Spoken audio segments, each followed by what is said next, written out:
Hey there, Lysandra Everett here, and I'm continuing in our series on margin. And if you've seen the other videos, you know that this is a continuation of a series that we've actually been doing in church. And so I usually start these by saying, I don't care if you're a Christian, I'm a Christian, I really don't care what you believe. I am just here to share with you what we are learning that I think is very powerful, and I wanted to share with you.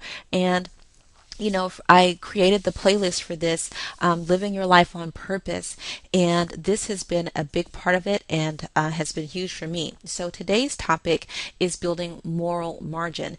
And now, I know that in our current society, we really don't hear a lot of talk about morals. And in some cases, that we're almost vilified for trying to have some sort of morals in our lives. But I believe that it is our responsibility as responsible people in a society to have some sort of guideline by which to live.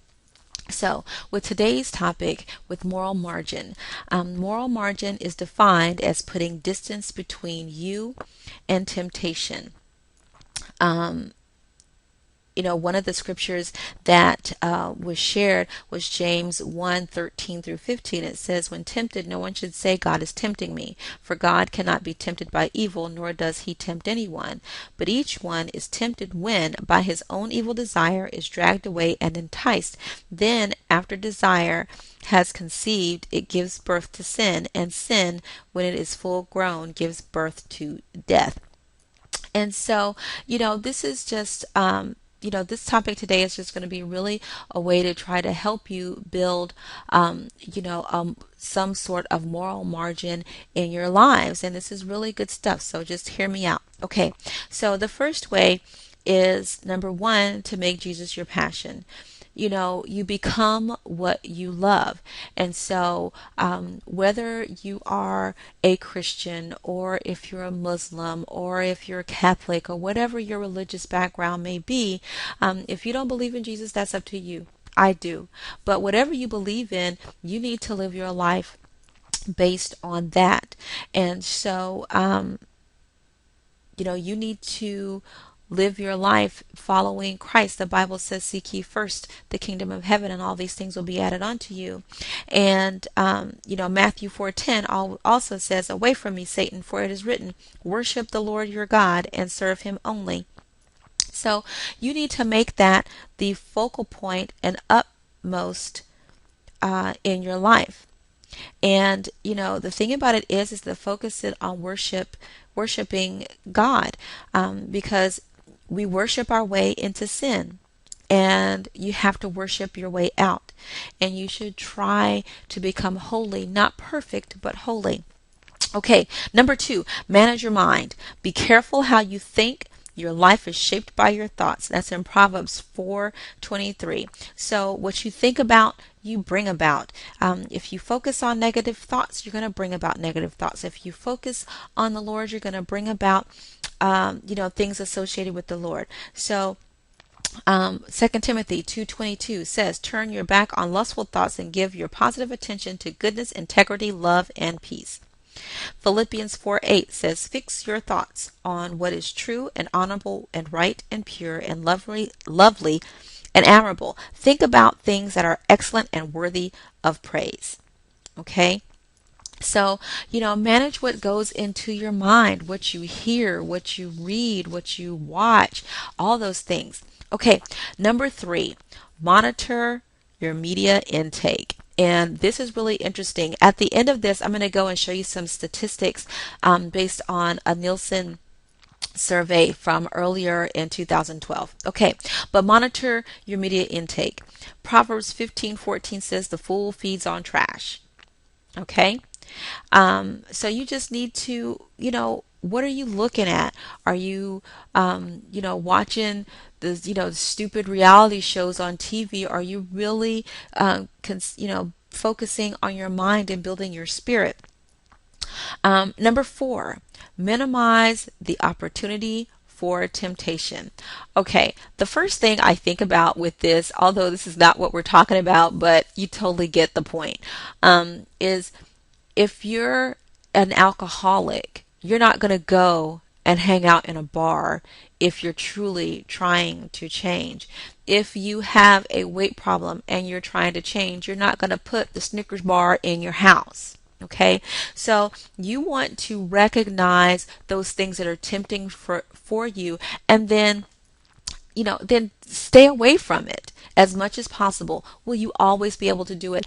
Absolutely not. But you want to minimize the opportunity, because the fewer opportunities you have for temptation, the less that you will give in to that.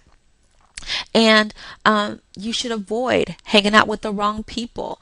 If hanging out in the wrong places, and always avoid the wrong messages. And number 5, the fifth way to build moral margin is to magnify the consequences of sin. Proverbs 6:32 says, "But a man who commits adultery lacks judgment. Whoever does so destroys himself." Proverbs 6:26 says, "Adultery may cost you your life." But we're not talking about just adultery. These are just scriptures that particularly pertain to adultery, but we're talking about, what is it, what is really happening? Because, you hear the term a little white lie. Well, is it really just a little white lie? Let's really look at the consequences of that. Are you really just looking at your brother's girlfriend and saying she's pretty? Are you looking at her saying, thinking, hey, if she was single, I'd be in bed with her, whatever. So you need to magnify and really bring light to the consequences of the action, because I don't think people really look at the consequences of what they're doing before they do it, to really think about, what's going to happen, if I go and sleep with someone that I'm not married to and I am married. All kind of things can happen. So just really look at that. But here's something I want to show you, and I don't want to take up too much of your time here. But okay, so TV watching. Let me open this up a little bit. I hope I can. I don't think I can open it up completely, but we're going to get to the part where you can see. Okay, so here we go. So look at this. Now, the average time spent watching TV in the U.S., 5 hours, and this is per day. Now, look at this. Now, these are some ethnic breakdowns. I'm a black woman, so, hey, black folk, I want you to look at this, okay? Really. Okay, so white people watch an average of 5 hours. Black people, 7 hours a day? Really? Hispanics, 4.5 hours. Asians, 3 hours. Look at this. The years the average person will have spent watching TV is 9 years. Okay, 99% of households have a TV set. Okay, 3 or more is 65%. The percentage of Americans who say they watch too much TV, 49%. Okay, now look at this. Children, number of minutes per week the average child watches television, 1,480 minutes, so almost 1,500 minutes of TV. And I'm getting out my calculator here because I don't know how many hours that is. So 1480 divided by 60 equals, okay, 24 hours a week. That's crazy. And you know what? I'm going to be really honest with you. I am guilty of this. And so we have turned off the TV in our house for right now, for the next week. Okay. So look at this. Now, the hours per year the average American youth spends in school, 900 hours. How much TV do they watch?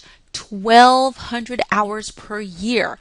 Look at this. Number of violent acts seen on TV, 150,000. And something else. Check this out. There will be at least 14,000 instances of sex seen on TV, and it's usually with non-married people. 23,000 instances of profanity. And here it is, 19,000 instances of non-married sex. Okay.